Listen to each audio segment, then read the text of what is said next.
जय हिंद दोस्तों, the exam portal के यूट्यूब चैनल पर आपका स्वागत है। हम लोग अनुपात पढ़ रहे थे, रेशियो, जिसमें 7 क्लास अभी तक हो चुकी है। जिसमें हम लोग रेशियो जो पढ़ रहे हैं वो टाइप बेस्ड पढ़ रहे हैं। टाइप एक टाइप करके हम लोग धीरे धीरे आगे बढ़ रहे हैं रेशियो में। तो अभी तक हम लोगों ने 7 क्लास में लगभग 4-5 टाइप कर चुके हैं। आज हम लोगों का जो नेक्स्ट मतलब आज का जो क्लास है उसमें हम लोग एक टाइप होता है रेशियो में, एक पद समान करने पर आधारित, जिसमें हम लोग एक पद को समान करते हैं। रेशियो मतलब रेशियो का जितना भी टर्म रहेगा, 2 टर्म 3 टर्म जो भी टर्म रहता है, उसमें से आपको क्वेश्चन के बीच में ऐसा कंडीशन दिखेगा या ऐसा कंडीशन बनेगा जिसमें आपको लगेगा कि नहीं, ये पद क्या होना चाहिए, समान होना चाहिए, किसी भी कंडीशन में बदलना नहीं चाहिए। क्वेश्चन का कंडीशन बदलेगा लेकिन उस पद का वैल्यू जो है वो बदलना नहीं चाहिए। जैसे कि मान लीजिए कि कह रहा है कि किसी वर्ग में लड़के तथा लड़कियों की संख्या 5:7 है और उस वर्ग में 5 और लड़के आ गए, तो नया अनुपात आपको दे दिया जाएगा। तो हम बोले लड़का आया, 5 लड़का आया, तो बोले लड़की की संख्या में तो कोई परिवर्तन नहीं हुआ, लड़के की संख्या में परिवर्तन होगा, कुल संख्या में परिवर्तन होगा, लेकिन लड़की की संख्या में कोई परिवर्तन नहीं हुआ। तो हम लोग क्या करेंगे, देखेंगे दोनों कंडीशन में लड़की की संख्या बराबर है कि नहीं है। अगर है तो खूब बढ़िया, नहीं है तो क्या करेंगे, हम लोग बराबर कर लेंगे। तो वहां पर लड़की वाला जो पद होगा उसको हमको क्या करना पड़ेगा, समान करना पड़ेगा। इसी टाइप का हम लोग इस टाइप का जो भी क्वेश्चन बनता है इस टाइप पर उसको हम लोग देखेंगे और क्वेश्चन के बीच में कंडीशन को समझेंगे, क्यों उस पद को हम लोग समान कर रहे हैं। तो उसके लिए कंडीशन प्रश्न में दिया हुआ रहता है। ठीक है, तो चलिए हम लोग बिना समय गंवाते हुए सीधा क्वेश्चन पे चलते हैं और वहीं पर इस टाइप को और अच्छे से समझते हैं। तो चलिए आज का क्वेश्चन नंबर 1 देखते हैं कि क्या है आज का फर्स्ट क्वेश्चन हम लोगों के लिए। देखिए क्वेश्चन है आपका कि कह रहा है कि एक कॉलेज यूनियन में विद्यार्थियों की संख्या 48 है। लड़के और लड़कियों की संख्या का अनुपात आपको दे रखा है 5:3। कह रहा है इस यूनियन में कितनी लड़कियों की संख्या जोड़ी जाए कि लड़के और लड़कियों का अनुपात 6:5 हो जाए। हम लोगों को जो जो चीज दे रखा है पहले वो लिख लेते हैं। तो हम लोगों को दे रखा है क्या चीज, हम लोगों को दे रखा है लड़का और लड़की की संख्या का अनुपात। लड़का और लड़की की संख्या का अनुपात कितना, 5:3। प्रारंभ में कितना, प्रारंभ में 5:3 है। अब कह रहा इस यूनियन में कितनी लड़कियों की संख्या जोड़ी जाए। अब आपसे पूछा जा रहा है कि कितना लड़की बढ़ाया जाए। ठीक है ना, हम बोले लड़की की संख्या में परिवर्तन होगा, लड़की अगर आ रही है तो लड़की की संख्या में परिवर्तन होगा। और नया रेशियो क्या होता है लड़का और लड़की का, तो 6:5। तो आप हमको बताइए लड़की की संख्या में परिवर्तन हुआ, लड़की की संख्या बढ़ाया गया तो लड़की की संख्या में परिवर्तन हुआ, लेकिन क्या लड़के की संख्या में कोई फर्क पड़ेगा? लड़के तो उतने ही होंगे जितना शुरू में थे, तो मतलब लड़के की संख्या में कोई परिवर्तन नहीं होना चाहिए। हम बोले यहाँ लड़की में परिवर्तन हुआ, 3 से 5 हो गई, तो बोले सही है, हो सकता है क्योंकि लड़की बड़ी थी। लेकिन क्या लड़का में कोई परिवर्तन होना चाहिए? लड़का 5 से 6 हो गया, लड़का में कैसे परिवर्तन हो गया? लड़का में तो परिवर्तन नहीं होना चाहिए। मतलब लड़का शुरू में जितना था, लड़की आने के बाद भी लड़कों की संख्या उतनी ही रहनी चाहिए थी, लेकिन लड़कों की संख्या यहाँ बदल रही है। तो आप ही बताइए सही बात है कि गलत बात है? लड़का में कोई परिवर्तन हो सकता है? तो बिल्कुल नहीं हो सकता। तो हम लोग भी इस बात पे अड़े रहेंगे कि लड़कों की संख्या में कोई परिवर्तन नहीं हो सकता है, चाहे कुछ भी हो जाए, लड़का में परिवर्तन नहीं। क्योंकि जब लड़की आ रही है क्लास में, नई लड़की आ रही है, तो लड़का में कैसे परिवर्तन हो जाएगा? बात समझ गए ना? तो बोलेंगे यहाँ पर लड़का हर हाल में बराबर होना चाहिए। तो हम लोग लड़का को क्या कर लेंगे, बराबर कर लेंगे, मतलब लड़का वाला जो पद है उसको समान कर लेंगे। तो 5 और 6 है, इस दोनों की जगह सेम संख्या रहना चाहिए, समान संख्या रहना चाहिए। तो 5 और 6 को हम लोग बराबर कर लेंगे। तो किसी भी संख्या को बराबर कैसे किया जाता है, तो उन संख्याओं का एलसीएम ले लीजिए और उन संख्याओं को एलसीएम के बराबर कर दीजिए। तो 5 और 6 का एलसीएम 30 होता है, तो इसको 30 बनाने के लिए आपको 6 से गुना करना पड़ेगा, इसमें भी 6 से। इसको 5 से गुना करना पड़ेगा, तो इसमें 5 से, तो इसमें भी 5 से। अब हम लोगों को निश्चित राशि कुछ दे रखा था, हाँ दे रखा है, कितना, 48, 48। ये 48 क्या था, तो 48 था प्रारंभ में विद्यार्थियों की संख्या, मतलब प्रारंभ में लड़के तथा लड़कियों की संख्या। तो देख लीजिए प्रारंभ वाला ये कंडीशन है, ये बाद का कंडीशन है। तो प्रारंभ में लड़का क्या हो, 6×5 = 30 गो, और लड़की कितना, तो 6×3 = 18 गो। तो टोटल कितना हो गया, तो 48 हो गया। कितना हो गया, 48। तो 48 का तुलना 48 से कर देंगे। अब संजोग है कि निश्चित राशि और अनुपातिक राशि बराबरे आ गई, बात समझ रहे ना। तो ऐसा संयोग है, जरूरी नहीं है कि हर बार ऐसा बराबरे आ जाए, ठीक है ना। फिर भी कोई बात नहीं है, तो हम निश्चित राशि का तुलना कर दिए अनुपातिक राशि से, कुल विद्यार्थी का तुलना कुल विद्यार्थी से कर दिया अनुपातिक राशि में। पूछ रहा है कितनी लड़की आई, यही ना पूछ रहा है, इस यूनियन में कितनी लड़कियों की संख्या जोड़ी है, मतलब नई लड़की कितना आई। तो शुरू में लड़की कितनी थी, तो 6 3 18 थी। अब लड़की कितना है, तो 25 लड़की है, 25 लड़कियों की संख्या 25, 18 से 25 होगी, मतलब कितना आई होगी, तो बोलेंगे 7 आई होगी। तो बस 7 से क्या कर देना है, गुना कर देना। तो 48 से 48 खत्म, आंसर हमारा क्या हो जाएगा 7। मतलब उस वर्ग में या उस यूनियन में कितनी नई लड़कियां आई, तो 7 नई लड़कियां आई, जो कि ऑप्शन नंबर क्या है आपका 2 सही आंसर हो जाएगा आपका ऑप्शन नंबर 2, 7 लड़कियां। तो इसी तरह का और भी कुछ प्रश्न देखते हैं, आगे बढ़ते हैं।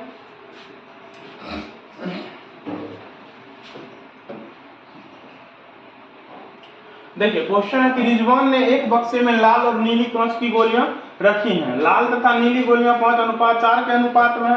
5 लाल गोलियां खो जाने के बाद अनुपात 10:9 हो जाता है, तो उसके पास अब कितनी गोलियां बची। चलिए देखते हैं क्वेश्चन, पहले हमको जो दे रखा है पहले वो लिख लेते हैं। हमको दे रखा है लाल और नीली गोली, लाल और नीली गोलियों की संख्या हमको दे रखा है, बोले लिख लेते हैं लाल और नीली गोली कितना कितना, तो 5:4। ये प्रारंभ की स्थिति है, शुरू में वो इतना इतना रखा था। अब क्या कर रहा है, 5 लाल गोलियां खो जाने के बाद, तो बताइए 5 लाल गोली खो रहा है, बोले लाल गोली खोगा तो लाल गोलियों की संख्या घटेगा, कुल गोलियों की संख्या भी घटेगा, लेकिन क्या नीली गोली पे कोई प्रभाव पड़ेगा उसकी संख्या पे, वो तो उतना ही रहेगा ना। लेकिन देखिए यहाँ पर उतना रहेगा तो ठीक है, नहीं तो देखेंगे तो नया रेशियो क्या हो जाता है खोने के बाद 10:9। हम बोले लाल में परिवर्तन हुआ चलेगा, क्योंकि लाल गोली की संख्या कम होगी क्योंकि घटा, मतलब परिवर्तन इसमें होगा तो चलेगा, लेकिन नीली गोली में तो कोई परिवर्तन नहीं होना चाहिए था, क्योंकि लाल खोया नीला तो अभी भी उतना ही है जितना प्रारंभ में था। लेकिन देखिए क्या यहाँ पर अनुपात में वो बात है, तो नहीं है, तो बोलेंगे नीला संख्या दोनों जगह क्या होना चाहिए था, सेम होना चाहिए। नहीं है तो हम लोग नीला को क्या कर लेंगे, सेम कर लेंगे। इसीलिए चूंकि एक पद को हम लोग समान कर रहे हैं, इसलिए आज का जो टाइप है उसको हम लोग नाम देते हैं क्या चीज, एक पद समान करने पर आधारित। इस तरह का जो भी प्रश्न रहेगा हम उसमें ये वाला तरीका लगा सकते हैं कि एक पद समान करके क्वेश्चन को आराम से कर सकते हैं। तो चलिए एक पद समान कर लेते हैं। तो नीली गोली की संख्या बराबर होना चाहिए, तो एलसीएम ले लीजिए 9 और 4 का, तो आपका हो जाएगा 36। 36 बना दीजिए, तो इसमें भी 9 से, इसमें भी 9 से, इसको 36 बनाने के लिए 4 से, तो इसमें भी। अब देखिए नीली गोली की संख्या दोनों जगह बराबर हो गई। अब हमको पता है निश्चित राशि में क्या दे रखा है आपको, तो 5 लाल गोली जो खो गया था, खोने वाली गोलियों की संख्या दे रखा है कितना, 5 की 5 लाल गोली खो गई। तो देखिए पहले लाल गोली कितना थी, तो 9 5 45 थी, अब कितना बच रहा है, तो 10 चौका 40 बच रहा है। तो बोलिए कितना खो गया, 45 से 40 हो गया, मतलब 5 ही ना निश्चित राशि में भी खोया होगा। तो चलिए 5 का तुलना 5 से कर देंगे, खोया हुआ गोली की संख्या का तुलना खोया हुआ गोली की संख्या से कर देंगे। कर उसके पास अब कितनी गोलियां बची, मतलब प्रारंभ की बात नहीं कर रहा है, अभी का बात करें, अभी उसके पास कितना। तो अभी देख लीजिए, अभी नीचे वाला कंडीशन है ना अभी का, तो नीचे वाले में देखिए लाल गोलियों की संख्या कितना 40, नीली गोलियों की संख्या कितना 36, तो 40 और 36 कितना, तो 76, तो 76 से गुना कर देंगे, टोटल गोलियों की संख्या उसके पास कितना 76, 5 से 5 गया, आंसर हमारा क्या हो जाएगा 76। मतलब अभी वर्तमान में उसके पास 76 गोलियां हैं लाल और ब्लू मिला के, ठीक है ना। चलिए तो हमारा जो सही आंसर हो जाएगा वो क्या हो जाएगा 76, जो कि ऑप्शन नंबर आपका क्या है 3 है। आगे बढ़ते हैं इसी तरह के क्वेश्चन पे। देखिए कहा एक पुस्तकालय में कहानियों की पुस्तकों और अन्य पुस्तकों का अनुपात 7:2 है, और उनमें 1512 कहानियों की पुस्तकें हैं। कुछ और कहानियों की पुस्तकों का संग्रह किए जाने से उक्त अनुपात 15:4 हो जाता है। कहा कहानियों की और कितनी पुस्तकों का संग्रह किया गया, मतलब कहानी बाद में जो पुस्तक मिलाई गई है उसके बारे में आपसे पूछा जा रहा है। तो चलिए पहले हम लोग लिख लेते हैं, हम लोग क्या करते हैं लिख लेते हैं पुस्तकों की संख्या, किसका किसका, कहानी और अन्य। कहानी को हम लोग के लिख देते हैं और अन्य को ए लिख देते हैं, ठीक है ना। तो रेशियो क्या दे रखा है, कहानी और अन्य का 7:2। अब कह रहा है उनमें 1512 कहानियों की पुस्तकें हैं, मतलब अभी जो है उसमें कहानियों की पुस्तकों की संख्या आपको दे रखा है कितना 1512। कह रहा है कुछ और कहानियों की पुस्तकों का संग्रह किया जा रहा है, मतलब कुछ और कहानी का पुस्तक मंगवाया जा रहा है, ठीक है ना। तो कुछ और, तो बोलेंगे कुछ और कहानियों का पुस्तक मंगवाया जा रहा है, मतलब किसकी संख्या बढ़ेगी, तो बोलेंगे कहानियों की संख्या, जो भी पुस्तक होगी उसकी संख्या क्या होगी, बढ़ जाएगी। लेकिन जो अन्य पुस्तक है उसकी संख्या तो उतनी ही रहनी चाहिए जितना वो प्रारंभ में थी। लेकिन देखते हैं तो जब मंगवाया जाता है कहानी का पुस्तक और तब नया रेशियो क्या हो जाता है, तो 15:4 हो जाता है। हम बोले कहानी का मंगवाया गया, कहानी बढ़ा तो कोई दिक्कत नहीं है क्योंकि इसमें तो परिवर्तन होना ही था। लेकिन बोले अन्य तो दोनों जगह सेम रहना चाहिए क्योंकि जितना अन्य शुरू में था उतना ही अन्य पुस्तक अभी भी है। ये कैसे परिवर्तित हो गया, इसमें तो कोई परिवर्तन नहीं होना चाहिए था। हम बोले इसमें कोई परिवर्तन नहीं होना चाहिए, इसकी संख्या हमेशा क्या होनी चाहिए, बराबर होनी चाहिए थी। तो नहीं है बराबर तो हम लोग बराबर कर लेंगे। 2 और 4 का एलसीएम 4, तो 4 तो 4 है, इसको बनाने का कोई जरूरी नहीं, बस इसको 4 बना देते हैं तो 2 से गुना। चलिए निश्चित राशि क्या दे रखा था, तो 1512। 1512 क्या था, तो कहानियों की पुस्तकों की संख्या, कहानियों के पुस्तकों की संख्या प्रारंभ वाली, कौन सी, प्रारंभ वाली। तो देखिए प्रारंभ में कहानी कितनी है, तो 14 है, तो 14 से कर देंगे। प्रारंभ का तुलना प्रारंभ से, कहानियों की पुस्तक की तुलना कहानियों की पुस्तक से कर देंगे प्रारंभिक वाला, ठीक है। अब हमसे पूछा जा रहा है कितना मंगवाया गया, तो देखिए पहले 14 था, अब कितना हो गया है 15, मतलब एक पुस्तक मंगवाई गई है, तो बस 1 से गुना कर देंगे। चलिए कट रहा है तो काट लीजिए, 14 इकाई 14, 1 नहीं कटेगा, 0 14 8 112 ना, ये 1 1 है 112, 14 8 112, मतलब 108 पुस्तकें हो जाएंगी। आंसर हमारा कि 108 और कहानियों की पुस्तकें मंगाई गई, ठीक है। तो ऑप्शन नंबर हमारा क्या हो जाएगा, ए, सही आंसर क्या हो जाएगा, ऑप्शन नंबर ए। चलिए आगे बढ़ते हैं दूसरे क्वेश्चन पे।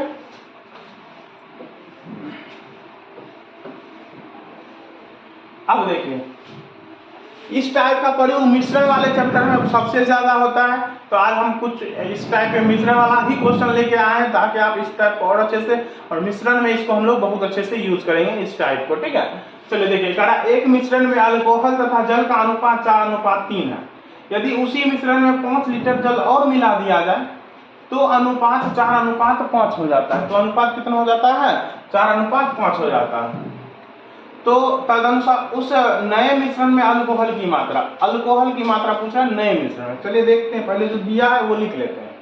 तो आपको दे रखा है अल्कोहल तथा जल, अल्कोहल को OH लिख देते हैं OH, और पानी को, जल को वाटर लिख देते हैं, ठीक है ना। इसका रेशियो प्रारंभ में क्या दे रखा है आपको, तो 4:3 दे रखा है। यदि उसी मिश्रण में 5 लीटर जल और मिला दिया जाए, तो हम बोले इस मिश्रण में जल मिलाया जा रहा है, तो जल मिलाया जा रहा है तो जल की संख्या में परिवर्तन होगा, जल की मात्रा में परिवर्तन होगा, टोटल मिश्रण की मात्रा में परिवर्तन होगा, लेकिन अल्कोहल की मात्रा में परिवर्तन नहीं होगा क्योंकि सिर्फ मिलाया क्या जा रहा है, तो जल मिलाया जा रहा है। तो जल में परिवर्तन, कुल मात्रा में परिवर्तन, लेकिन अल्कोहल में कोई परिवर्तन नहीं। अगर कोई परिवर्तन नहीं हुआ अल्कोहल में तो बहुत बढ़िया, अगर परिवर्तन हुआ तो फिर दिक्कत है, तो हम लोग क्या करेंगे, अल्कोहल को सेम करेंगे। तो चलिए देखते हैं, तो नया मिश्रण क्या बन जाता है, तो नया मिश्रण में रेशियो हो जाता है 4:5। तो बोले अल्कोहल का मात्रा देखिए, अल्कोहल का मात्रा सेम ही है, अल्कोहल में कोई परिवर्तन नहीं हुआ। तो चलिए तब इसमें हमको कुछ करने का जरूरी नहीं है। तो निश्चित राशि में कितना पानी मिलाया गया था, तो 5 लीटर। निश्चित राशि में कितना पानी मिलाया गया था, तो 5 लीटर। देखिए पहले इतना पानी था, अब पानी कितना हो गया, 5। पहले 3 था, अब 5 हो गया। तो बोले कितना मिलाया गया होगा अनुपात में, निश्चित राशि में तो 5 मिलाया गया था ना, स्पष्ट लिखा हुआ है 5 लीटर मिलाया गया। तो बोले पहले अनुपात में 3 लीटर था, अब कितना हो गया, 5 लीटर हो गया, मतलब कितना मिलाया गया, तो 2 मिलाया गया। अनुपात में तो 2 ही मिलाया गया, तो एक्स्ट्रा पानी जो मिलाया गया था उसका तुलना एक्स्ट्रा पानी से कर देंगे अनुपातिक राशि में। अब जो निकालना है उससे गुना। तो उस नए मिश्रण में अल्कोहल की मात्रा, तो नए मिश्रण हो कि पुराना मिश्रण हो, अल्कोहल का मात्रा तो दोनों जगह सेम ही था ना। तो चलिए 4 से गुना कर देंगे अल्कोहल की मात्रा से, 2 से गुना, आंसर कितना लीटर, तो 10 लीटर हमारा सही आंसर हो जाएगा, जो कि ऑप्शन नंबर कितना है, 4 आपका सही आंसर हो जाएगा। चलिए इसी तरह का कुछ और भी प्रश्न देखते हैं, आगे बढ़ते हैं। देखिए अगला क्वेश्चन कहा कि किसी कक्षा में लड़कियों की संख्या लड़कों की संख्या से 20% अधिक है। कहा इस कक्षा में कुल 66 विद्यार्थी, यदि कक्षा में 4 और लड़कियां भर्ती कर ली जाए तो लड़कों और लड़कियों की संख्या का अनुपात क्या हो जाएगा। फिर हम इसमें क्या है, रेशियो नहीं दे रखा है ना, तो हम रेशियो को उससे पहले लिख लेंगे, ठीक है। पहले हम लोग रेशियो लिख लेंगे। अब जैसे हम यहाँ परसेंट में दे रखा है लड़का और लड़की की संख्या, तो हम लोग लिख लेंगे इसको अनुपात के रूप में कि लड़कियों की संख्या जो है वो लड़कों की संख्या से 20% अधिक है। लड़कियों की संख्या लड़कों की संख्या से 20% का अधिक है। अगर हम लड़कियों की लड़का का संख्या अगर हम 100 मान लें तो लड़कियों की संख्या कितनी हो जाएगी, तो 120, 20 ज्यादा 120। अब इसको रेशियो के रूप में लिख लेते हैं, 20 25 100 और 20 पर 120, तो 6:5 में लड़का और लड़की की संख्या रहा होगा, ठीक है ना। आगे बढ़ते हैं, टोटल विद्यार्थी कितना है, तो 66 है। अगर यदि कक्षा में 4 और लड़कियां भर्ती कर ली जाए तो बोले अब लड़कियों की संख्या बढ़ाई जा रही है, मतलब बोलेंगे लड़की बढ़ेगी, कुल विद्यार्थी भी बढ़ेगा, लेकिन लड़का में कोई परिवर्तन नहीं होगा। तो आगे का है लड़का और लड़कियों की संख्या का अनुपात क्या होगा। तो चलिए इसमें हमसे अनुपात ही पूछा जा रहा है, कोई नहीं। तो हम बोले टोटल विद्यार्थी कितना होना चाहिए, तो टोटल विद्यार्थी आपका 66 होना चाहिए। टोटल विद्यार्थी कितना होना चाहिए, 66। यहाँ पर टोटल विद्यार्थी कितना है, तो 6 5 11, 6 लड़के और 5 लड़कियां। उल्टा लिख दिया क्या, लड़कियों की संख्या लड़कों की संख्या से 20 अधिक है, लड़कियों की संख्या लड़कों की संख्या से, वो सॉरी ये गलत हो गया, थोड़ा सा यहाँ चेंज कर लीजिएगा, यहाँ पर लड़का होगा और यहाँ पर लड़की होगी, ठीक है। अब तो लड़कियों की संख्या ज्यादा है, तो अब ज्यादा भी है, ठीक है। तो टोटल कितना 66, बोले यहाँ पर टोटल कितना हो रहा है, यहाँ भी टोटल 66 हो रहा है, सॉरी यहाँ पर 11 हो रहा है, तो बोले 11 नहीं, यहाँ पर टोटल स्टूडेंट 66 होना चाहिए। तो हम लोग 11 को क्या बना लेंगे, 66 बना लेंगे। तो 66 बनाने के लिए क्या कीजिएगा, तो 6 से गुना। तो लड़कियों की संख्या हो गई 36 और लड़कों की संख्या हो गया 30। अब देखिए क्या कह रहा है कि कक्षा में 4 और लड़कियां बढ़ाई जाए, तो 36 लड़कियां थी, अब 4 और बढ़ेगी तो लड़कियों की संख्या और 4 बढ़ जाएगा, तो हो जाएगा 40 और 30। नया रेशियो 0 0 काट दीजिए तो नया आंसर हमारा क्या हो जाएगा, 4:3। तो लड़का और लड़कियों की संख्या का जो रेशियो हो जाएगा वो क्या हो जाएगा, 4:3। सॉरी ये जो रेशियो है ये लड़की और लड़का का है, लड़की और लड़का का, लेकिन क्वेश्चन आपसे पूछ रहा है लड़का और लड़की, मतलब रेशियो पलट जाएगा, तो पलट के लिख दीजिए 3:4, जो कि ऑप्शन नंबर क्या है आपका 2 है। 2 आपका सही आंसर हो जाएगा। चलिए आगे बढ़ते हैं दूसरे क्वेश्चन पे।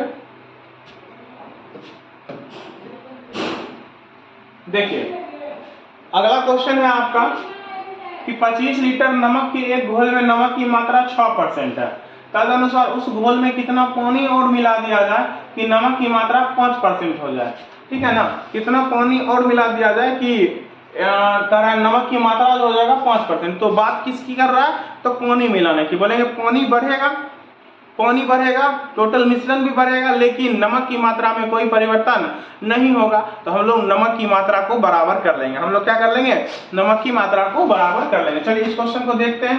अब हम चाहें तो इस क्वेश्चन में रेशियो भी लिख सकते हैं और बिना रेशियो लिखे भी काम कर सकते हैं। क्यों, क्योंकि हमको पता है परिवर्तन किसमें नहीं होगा, तो नमक में परिवर्तन नहीं होगा। तो 2 कंडीशन में हम नमक लिख लेंगे, दोनों कंडीशन में हम चाहें तो नमक को ही लिख के बराबर कर देंगे। तो पहला कंडीशन में टोटल मिश्रण कितना था, तो 25 लीटर, टोटल कितना था 25 लीटर। अब 25 लीटर में कितना नमक है, तो 6% ही। बोलेंगे नमक कितना हो जाएगा, तो 25 लीटर का 6% नमक की मात्रा हो जाएगा, कोई दिक्कत। अब कह रहा है उसमें पानी मिलाया जाए, तो पानी अगर मिलाया जाएगा तो बोलेंगे मिश्रण भी तो बढ़ेगा, मिश्रण में भी परिवर्तन होगा, मिश्रण भी बढ़ेगा। तो पहले मिश्रण 25 लीटर था, पहले मिश्रण कितना था 25 लीटर, अब पानी मिलाया जाएगा तो मिश्रण बढ़ जाएगा, कितना बढ़ेगा, तो बढ़ के हो जाएगा 25 प्लस W। अगर 1 लीटर पानी मिलाएगा तो 26 लीटर हो जाएगा, 5 लीटर पानी मिलाएगा तो 25 5 30 लीटर हो जाएगा, 10 लीटर पानी मिलाएगा तो 25 10 35 लीटर हो जाएगा। मतलब जितना लीटर पानी मिलाएंगे उतना प्लस हो जाएगा नया मिश्रण। तो नया मिश्रण हो जाएगा 25 प्लस W। हम मान लिए W लीटर पानी मिलाएगा, पता तो है नहीं कितना मिलाएगा, तो बोलेंगे W लीटर पानी मिलाएगा। तो नया मिश्रण ये होगा, तो कह रहा है नया मिश्रण का क्या परसेंट रह जाता है नमक, तो 5%। मतलब अब इस मिश्रण का नमक का कितना हो जाएगा, नमक जो होगा इस मिश्रण में कितना हो जाएगा, तो 5%, तो 5%। अब दोनों जगह तो हमको पता है नमक तो बराबर होगा, दोनों जगह नमक की मात्रा क्या होना चाहिए, बराबर होना चाहिए, क्योंकि पानी में परिवर्तन हो रहा है, नमक में कोई परिवर्तन नहीं हो रहा है। तो दोनों कंडीशन में नमक निकाल के नमक को हम लोग क्या कर दिए, बराबर कर दिया। अब इसको सॉल्व कर लेंगे तो परसेंट से परसेंट कट जाएगा, 25 6 के 150 हो जाएगा 150, यहाँ हो जाएगा 25 25 125 प्लस 5W, 5W इधर लेके चलाएंगे तो 5W इक्वल्स टू क्या हो जाएगा, 125 से 150 से 125 गया, 25 बचेगा, 5 से 25 जाएगा, 5 बार में, तो आंसर हमारा हो जाएगा W बराबर 5 लीटर। मतलब कितना पानी मिलाएगा, W पानी ही माने थे ना, कि पानी मिलाना, जो पानी मिलाया गया उसको हम लोग W माने थे कि W लीटर पानी मिलाया गया, तो W का मान क्या निकल गया हम लोगों का वैल्यू, तो 5 लीटर। तो हमारा सही आंसर भी क्या हो जाएगा 5 लीटर, जो कि ऑप्शन नंबर क्या है आपका 2 है। चलिए आगे बढ़ते हैं नेक्स्ट क्वेश्चन पे।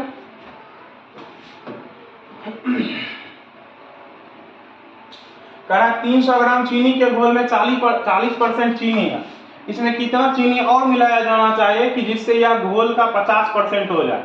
तो देखिए इसमें क्या कर रहा है, चीनी मिलाना, चीनी कोई कितना क्या कर रहा है, इसमें कितनी चीनी और मिलाई जानी चाहिए, मतलब चीनी मिलाने का बात कर रहा है। बोले अगर चीनी मिलाने का बात कर रहा है मतलब पानी की मात्रा क्या होनी चाहिए, बराबर होगी तब ना चीनी मिलाया जाएगा, तो चीनी बढ़ेगा, मिश्रण भी बढ़ेगा, लेकिन पानी में कोई परिवर्तन नहीं होगा। और ये जो मिश्रण है वो चीनी और पानी का है, चीनी और पानी का है, या पानी भी हो सकता है, कुछ और भी हो सकता है चीनी के साथ, तो उससे हमको कोई मतलब नहीं है। बोलेंगे चीनी में परिवर्तन होगा, जो दूसरा होगा उसमें कोई परिवर्तन नहीं होगा, उसको हम लोग बराबर रखेंगे। चलिए देख लेते हैं।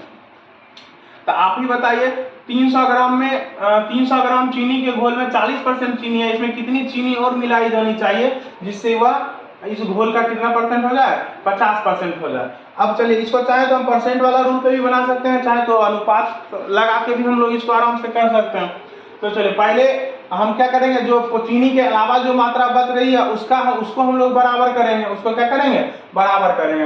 तो अन्य मान लेते हैं, चीनी के अलावा अब क्या होगा पता नहीं है, तो अन्य मान लेते हैं, चीनी के अलावा जो अन्य भाग होगा, अगर 40% चीनी है तो 60% अन्य भाग रहा होगा ना, तो अन्य भाग हो जाएगा कितना, 60%। तो किसका 60%, तो प्रारंभिक मिश्रण जो था उसका, तो 300 ग्राम का 60%, ठीक है ना, 300 ग्राम का 60% अन्य भाग हो जाएगा फर्स्ट कंडीशन में। अब कह रहा है चीनी मिलाई जानी चाहिए, कितनी चीनी मिलाई जानी चाहिए, तो बोले चीनी मिलाया जा रहा है, अब कितना मिलाया जा रहा है पता नहीं है, तो हम बोलेंगे मान लेते हैं कि पहले से 300 ग्राम मिश्रण था, अब चीनी मिलाया जाएगा तो ये मिश्रण बढ़ जाएगा, तो बोलेंगे चीनी को हम लोग शुगर बोलते हैं, तो बोलेंगे एस केजी मान लीजिए या एस ग्राम मान लीजिए कि चीनी मिलाया गया, ठीक है ना, शुगर एस मान लीजिए कि एस ग्राम चीनी और मिलाया गया, तो नया मिश्रण क्या हो जाएगा 300 प्लस एस।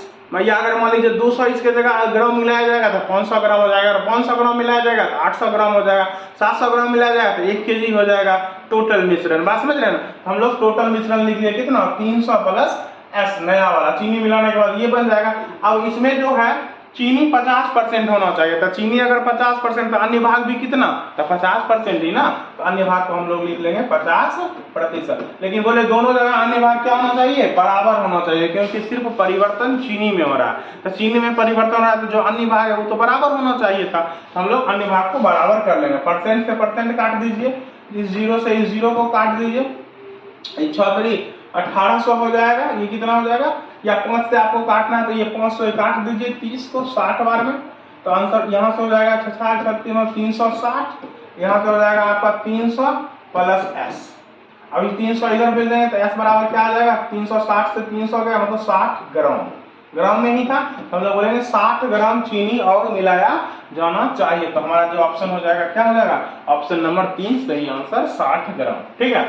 चलिए इसी तरह से हम लोग आगे बढ़ सकते हैं, तो परसेंट वाला क्वेश्चन में हम लोग बराबर करके बना लेंगे तो ज्यादा बेटर है, चाहे तो हम लोग इसमें भी अनुपात लगा के बना सकते हैं, रेशियो लिख के फिर एक पद को समान करके आप ऐसे भी कर सकते हैं, नहीं तो आप परसेंट लगा के भी कर सकते हैं, ठीक है। चलिए आगे बढ़ते हैं। देखिए करा एक कंटेनर में 20 लीटर मिश्रण भरा है जिसमें 10% सल्फ्यूरिक अम्ल है, विलयन में सल्फ्यूरिक अम्ल की मात्रा 25% करने के लिए मिश्रण में कितनी मात्रा में सल्फ्यूरिक अम्ल मिलाना चाहिए। तो आप इस क्वेश्चन का आंसर कमेंट करके दीजिएगा, हम ये क्वेश्चन नहीं बताएंगे आप लोगों से, आराम से ये क्वेश्चन अब बन जाएगा, आप तरीका सीख लिए हैं। इसमें सिर्फ सल्फ्यूरिक अम्ल में परिवर्तन हो रहा है तो बोलेंगे जो सल्फ्यूरिक अम्ल के अलावा जो भाग रहा होगा उसमें कोई परिवर्तन नहीं हो रहा तो उस भाग को हम लोग बराबर कर लेंगे, तो हमको पता चल जाएगा कि कितना सल्फ्यूरिक अम्ल उसमें मिलाया गया। तो आप लोग इसको बना के इसका आंसर कमेंट में भेजिएगा, ठीक है। हम लोग आगे बढ़ते हैं नेक्स्ट क्वेश्चन पे। चलिए देखिए करा एक मिश्रण में तरल ए तथा तरल बी 5:4 के अनुपात में है, यदि उसमें 2 लीटर तरल बी मिलाया जाए तो तरल ए तथा बी का अनुपात 7:6 हो जाता है। चलिए लिख लेते हैं इसको जरा, ए और बी का बात कर रहा है, 2 प्रकार का लिक्विड है, तरल 5:4 में। अगर यदि उसमें 2 लीटर तरल बी मिलाया जाए तो बी मिलाया जा रहा है, इसमें इस मिश्रण में तरल बी मिलाया, तो मतलब बी जो है लिक्विड बी जो है वो मिलाया जा रहा है। तो बोलेंगे बढ़ेगा किसका मात्रा, तो बोलेंगे लिक्विड बी जो है वो बढ़ जाएगा उसका मात्रा, टोटल मात्रा भी बढ़ जाएगा मिश्रण का, ठीक है ना। तो बोलेंगे बी बढ़ जाएगा लेकिन ए में कोई परिवर्तन नहीं होगा, लेकिन नया रेशियो क्या होगा 7:6। तो बोले बी में मिलाया गया तो बोलेंगे बी में परिवर्तन होगा, लेकिन क्या ए में कोई परिवर्तन होना चाहिए, बी मिला बी बढ़ेगा या टोटल मिश्रण बढ़ेगा, ए कैसे बढ़ गया, तो ये तो नहीं बढ़ना चाहिए था, तो ए को हम लोग क्या कर लेंगे बराबर कर लेंगे। तो चलिए इसमें 5 से गुना, इसमें 7 से गुना। अब देखिए ये दोनों जगह बराबर हो गए, दोनों जगह ये बराबर हो गया। बराबर कैसे करेंगे, दो संख्या को हम लोग कैसे बराबर करेंगे, तो उन दोनों संख्या का एलसीएम निकाल लेना और उन दोनों को एलसीएम के बराबर पहुंचा देना है गुना करके। तो हम 7 और 5 का एलसीएम ले लिए तो 35 दोनों को 35 बना दिया, 7 को 35 बनाने के लिए 5 से गुना और 5 को 35 बनाने के लिए 7 से गुना। अब क्या हो गया, ये दोनों जगह बराबर हो गया। अब हमको पता है निश्चित राशि में क्या लीटर बी बढ़ा था, तो 2 लीटर बी बढ़ाया गया था। तो यहाँ देख लीजिए बी कितना बढ़ाया जा रहा है, तो शुरू में बी कितना था, तो 7/28, अब कितना है तो 30 लीटर, मतलब बी कितना बढ़ा, तो 28 से 30 हो गया, मतलब 2 ही लीटर बढ़ा ना। तो जितना बढ़ा उसका तुलना कर देंगे उसी से, तो निश्चित राशि में भी 2 ही बढ़ा, अनुपातिक राशि में भी 2 ही दिख रहा है। तो चलिए हम लोग कर दिए निश्चित राशि का तुलना अनुपातिक राशि से। पूछ रहा मिश्रण में तरल ए की मात्रा, तो तरल ए की मात्रा ये है ना, या ये भी बोल सकते हैं क्योंकि ए में तो कोई परिवर्तन नहीं हो रहा, आप दोनों में कोई भी लिख सकते हैं, दोनों सेम ही है, ये भी 35 ये भी 35, तो आंसर 35 हो जाएगा हम लोगों का। तो 2 से 2 कट जाएगा, हमारा आंसर क्या आ जाएगा 35 लीटर, जो कि है हमारा सही आंसर ऑप्शन नंबर 2। तो आज हम लोगों ने क्या सीखा, तो एक पद को कैसे समान किया जाता है, एक पद समान करने पर आधारित प्रश्न जो आते हैं एग्जाम्स में, उसको हम लोगों ने देखा। एक वीडियो एक पद के लिए और आएगा, नेक्स्ट वीडियो जो होगा वो एक पद पे ही आधारित रहेगा। थोड़ा सा इससे स्टैंडर्ड क्वेश्चन देखेंगे, मेनली जो एक पद का जो यूज होता है एक पद समान करने में, वो मिश्रण चैप्टर में ज्यादा होता है। तो आगे आने वाला जो नेक्स्ट वीडियो होगा उसमें हम लोग मिश्रण में जो क्वेश्चन आता है एक पद समान करने पे आधारित, हम लोग उसको कवर करेंगे। तब तक के लिए धन्यवाद।